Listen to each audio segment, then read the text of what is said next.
We all have that one thing, don't we? That behavior. We swear we'll stop tomorrow, but somehow, there we are, doing it again. Or maybe it's something quieter, just sort of chipping away at our goals. Today, we're not just going to scratch the surface. We're taking a real deep dive into why these patterns stick, how they really impact us, and crucially, how to maybe finally break free. Our mission, give you a shortcut, really, to being well-informed on one of life's biggest, most universal challenges, breaking bad habits. Yeah, and our main source for this exploration is an article called Hypnosis to Break Bad Habits for Smoking and Regain Control. And it offers some genuinely fascinating insights. It mixes the sort of traditional ways of thinking about habit change with a look at the role hypnosis can play, which is often misunderstood, actually. We've pulled out the most potent bits from this, so you'll leave with more than just tips. Hopefully a deeper grasp of the mechanics behind making changes that actually last. Okay, so let's start right at the beginning then. How does our source actually define a bad habit? It basically says it's any negative behavior that actively gets in the way of your health, your relationships, or your personal goals. Simple definition, but the effects can be huge, right?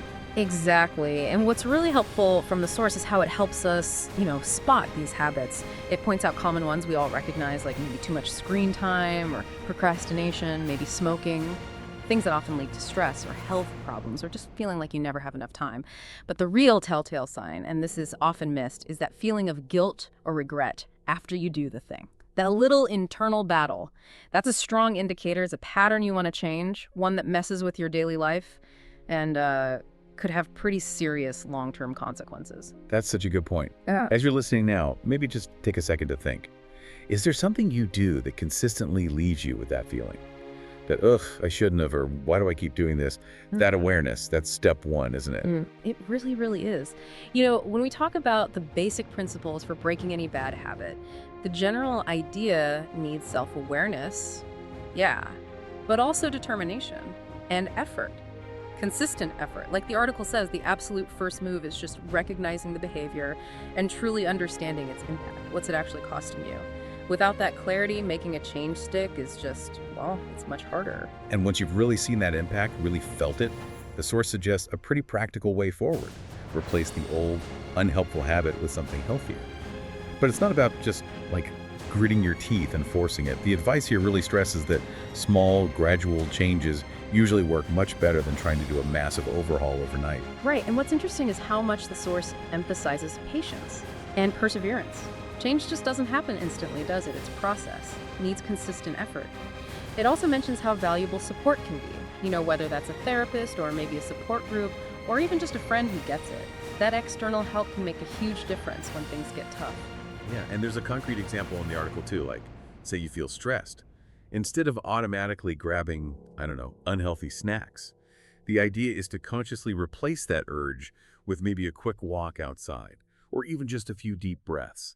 It's those little positive shifts repeated over and over that start building new pathways in your brain, kind of like rewiring things. And eventually those become the new default, especially if you get encouragement or use reminders, that kind of thing. Okay, this is fascinating. Let's dive into some more specific examples now. The source actually gives these lists of bad habits broken down for characters and for students. This is where it gets really relatable, I think. Yeah, they're quite illuminating. If we look at the characters list first, what's interesting is it includes things like self-doubt. A character constantly second-guessing themselves. The article frames that not just as missing opportunities, but it also makes them kind of vulnerable to manipulation. It's an internal habit. Then there's procrastination. The article makes a point that it's not just laziness, right? It's actively avoiding tasks, leading to huge stress, missed chances. Or think about overeating, especially emotional eating. Food becomes the coping tool. And it's not just about weight, it's about losing that sense of control. These aren't just story ideas, they're real patterns that mess with people's well-being. Absolutely. And you can so easily see those patterns playing out in real life, not just in books or movies. Exactly. And then for students, the source points out things directly hitting learning, like avoiding homework. It pretty clearly links that to, learning less and getting lower grades. Makes sense. Or not asking for help. Students get stuck, confused, and just don't progress.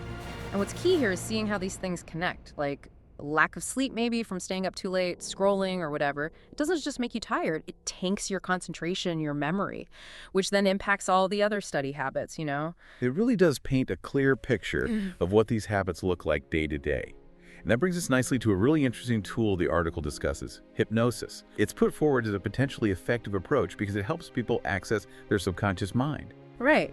And just to clarify for everyone listening, the subconscious, that's the huge part of your mind running the show behind the scenes, isn't it? It handles loads of your daily routines, your ingrained behaviors, all without you consciously thinking about it, your internal autopilot, basically.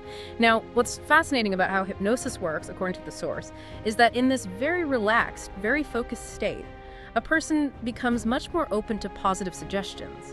This isn't about someone controlling your mind, not at all. It's about working with your own mind to gently encourage change. It sort of helps rewire things by getting at the underlying thoughts or maybe past experiences fueling the unwanted behavior while encouraging healthier alternatives. Okay, so when the article talks about rewiring the mind in that state, how does that actually work? What sort of positive suggestions are effective, according to the source, for building those new pathways? Well, it seems to be about repetition and really clear intention while you're in that receptive state. So instead of just relying on willpower alone, which, let's face it, gets exhausting, hypnosis kind of targets the automatic nature of habits. It can help make the unwanted behavior feel less rewarding on a subconscious level, and at the same time make the desired positive behavior feel more natural, more appealing. Now, obviously, results vary, depends on the person, the habit, but many people do report real improvements with consistent sessions, especially when they combine hypnosis with their own commitment and maybe some external support too. Hypnotherapy can be a really powerful nudge, particularly for those really deep-rooted habits like quitting smoking or, say, reducing overeating. Right, that makes sense. So with that understanding, how does the source suggest we actually, motivate ourselves to start breaking a habit? What are the strategies for getting over that hump? The article leaves out a pretty clear process. First, identify the trigger. What specifically sets off the unwanted behavior? Once you know the trigger, then you can consciously plan to replace the action with something positive. It's about that proactive substitution. And then, setting clear, achievable goals, not impossible ones, staying super consistent, and yes, actively seeking support from others. Those are all seen as critical for building momentum. That's vital, especially thinking about how habits affect our relationships. The source touches on that too, overcoming bad habits within those dynamics. Yeah, and connecting this to relationships, the article really stresses that breaking damaging patterns there needs open communication and a real commitment from both people to change. It points out things like, constantly ignoring your partner's feelings or maybe being overly critical all the time, behaviors that really damage trust. Once those are recognized, both people need to talk about the impact and then really work together with patience, understanding, mutual support to build healthier ways of interacting. It has to be a team effort for a new normal. And what about digging even deeper, trying to remove negativity from the subconscious? The source gives some practical ideas there too. Yes, it does. The material suggests things like practicing positive affirmations. These are basically powerful statements you repeat to yourself, reinforcing new positive beliefs. It also recommends actively focusing on gratitude, consciously swapping negative thoughts for more constructive ones, and engaging in mindfulness or meditation to find some mental quiet. Oh, and a big one, often underestimated, deliberately surrounding yourself with positive influences, people, environments, whatever lifts you up.